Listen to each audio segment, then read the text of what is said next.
talked about postpartum anxiety. It happened 4 months into having the baby, and I remember I just stopped breastfeeding. I was on vacation in Malibu, and I remember all of a sudden just a wave of these feelings and stress came over me, and I had these crazy thoughts. And I thought I was going crazy, and I was so scared of my own thoughts that I never even told my husband, and he was, relaxing on the beach and trying to have a nice time on vacation, and I was just holding everything in, and I remember I was like, I'm gonna explode. Well, so much. I feel like I really wasn't spoken to about motherhood in a lot of ways at all. But I think something that I wasn't really warned about, and maybe you can't be warned about it, but that has really surprised me, is how slow it goes and how fast it goes. And it's like,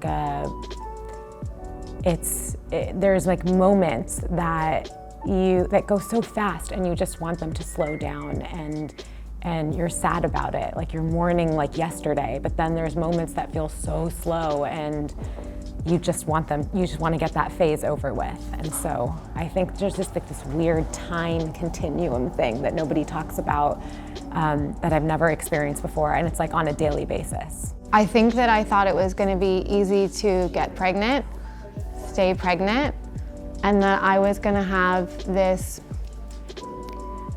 perfect pregnancy of ice cream cravings, and that was not my experience. So it made it incredibly lonely, and I think that it's because of platforms like Instagram. It looks really easy because it's all you see, but there's this totally different side to pregnancy that most people don't talk about, which is, or becoming a mother, which is the process to become a mom. I think motherhood for me is trying to maintain my identity, and my career is really important, and I wanted to make sure when I had a baby that wasn't going to take away from who I am and what I do.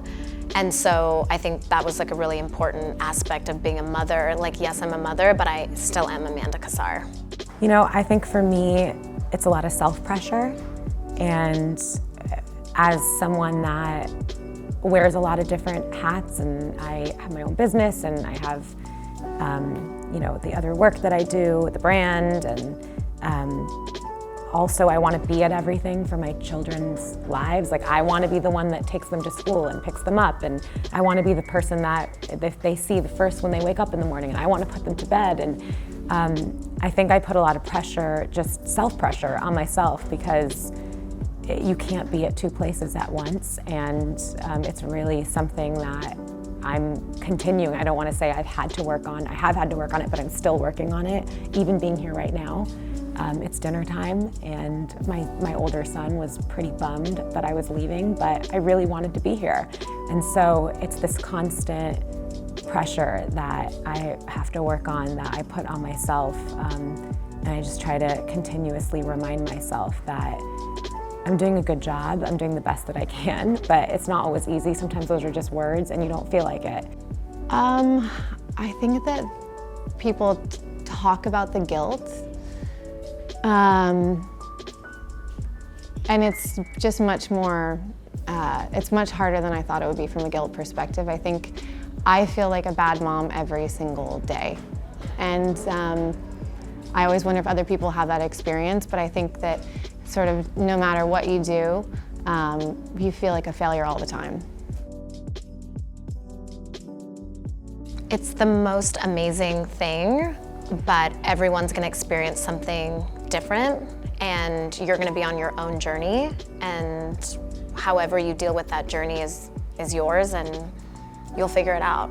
Something that maybe I wish I would have sort of even just thought about a little bit more before becoming a mother was just that not holding on to any one idea or notion too strongly would be a really good plan going forward, and kind of just being more open and flexible, because every single thing from literally being pregnant that I thought pregnancy would be like, for example, and sort of how I had envisioned it was the exact opposite. I mean, I had hyperemesis gravidarum. I threw up 36 times a day from 6 weeks until my son came earthside.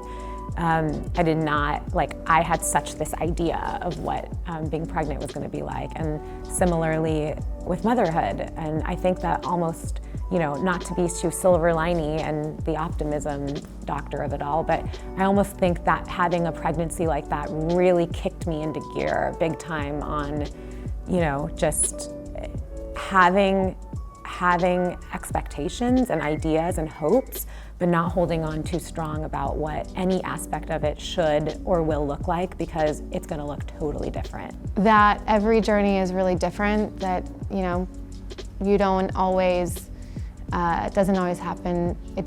I think it never really happens the way you think that it's supposed to, and that the journey is really different, and that I always feel like the greatest lie that women are ever told is that you have any control over becoming a mom. And it's a very difficult process to learn that you don't, and that the journey is different and at different points in life for everybody.